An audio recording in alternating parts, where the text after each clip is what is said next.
আমি ৪-৫ মাস school of রেখে বাসায় থেকে মায়ের সেবা করি এবং ২-৩টা প্রাইভেট ব্যাচ পড়াই। এই কিশোরের নাম আপন। কুড়িগ্রামের প্রত্যন্ত গ্রাম থেকে উঠে এসেছেন নিজের অদম্য চেষ্টায়।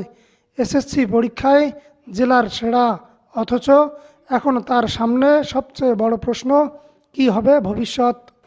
সালফার ডাইঅক্সাইড গ্যাস চোখে প্রবেশ করলে রান্নাঘরে হাঁড়ি বসানো আর পড়ার টেবিলে অঙ্কের জটিল সূত্র কষা, এই দুয়ের মধ্যে দিন কেটে যায় নুরুন্নবী ইসলাম আপনের। কুড়িগ্রামের ভুরুঙ্গামারী উপজেলার আন্ধারিঝার এলাকার এক দরিদ্র পরিবারে জন্ম তার।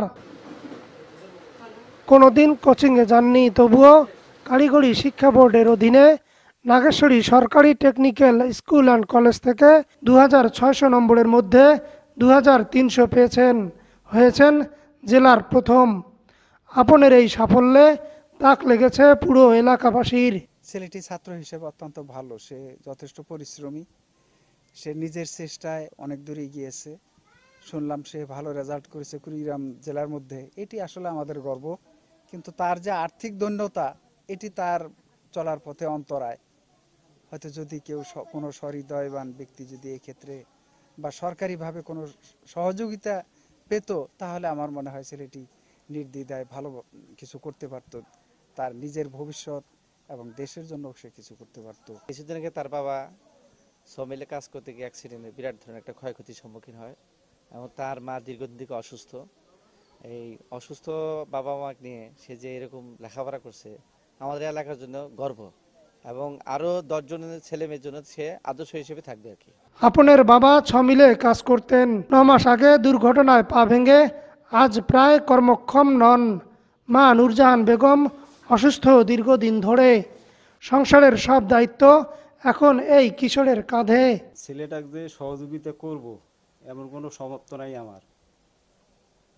পরীক্ষা দিতে যায় নাগেশ্বরী, আমি 2 টাকাও দিতে পারি না তার হাতে। আজকে এমন অবস্থা আমার। এত যত্নবানের মধ্যেই আমার ছেলেটা যে এই রেজাল্ট করছে, এটা আল্লাহর কাছে হাজার শুকরিয়া। এখন বিগত যে ভর্তি হবে কোন জায়গায় কোন কলেজে, এখন এটাই চিন্তা ভাবনা আমার। দিনে 3টি টিউশনি, দুপুরে ক্লাস, সন্ধ্যায় সংসারের কাজ, আর রাতে বই হাতে লড়াই। আপনের জীবন যেন একটা চলমান সংগ্রামের গল্প। ইঞ্জিনিয়ার হওয়ার স্বপ্ন দেখেন, কিন্তু দারিদ্র্য এখন বড় বাধা। আমার বাসার আয়ের উৎস আমার বাবা। এখন আমার বাবা অসুস্থ হয়ে পড়ে আছে, সেখানে আর আমার স্বপ্ন দেখাটা বিলাসিতা মনে হচ্ছে আমার কাছে। যেখানে আমার স্বপ্ন ছিল একজন দক্ষ ইঞ্জিনিয়ার হওয়া, বুয়েট সুয়েট কুয়েট রুয়েটে পড়া, কিন্তু হয়তো অর্থের অভাবে সেখানে পড়া হবে না। কিন্তু যখন আমি বুয়েট সুয়েট কুয়েট রুয়েটে প্রিপারেশন নিতে যাব, প্রিপারেশন নিতে গেলেই আমাকে প্রায় 80 থেকে 1 লাখ টাকা লাগবে। আমার বাবার যেহেতু কোনো কাজকর্ম নাই, সেহেতু অর্থ সংকট অবশ্যই দেখা দেবে।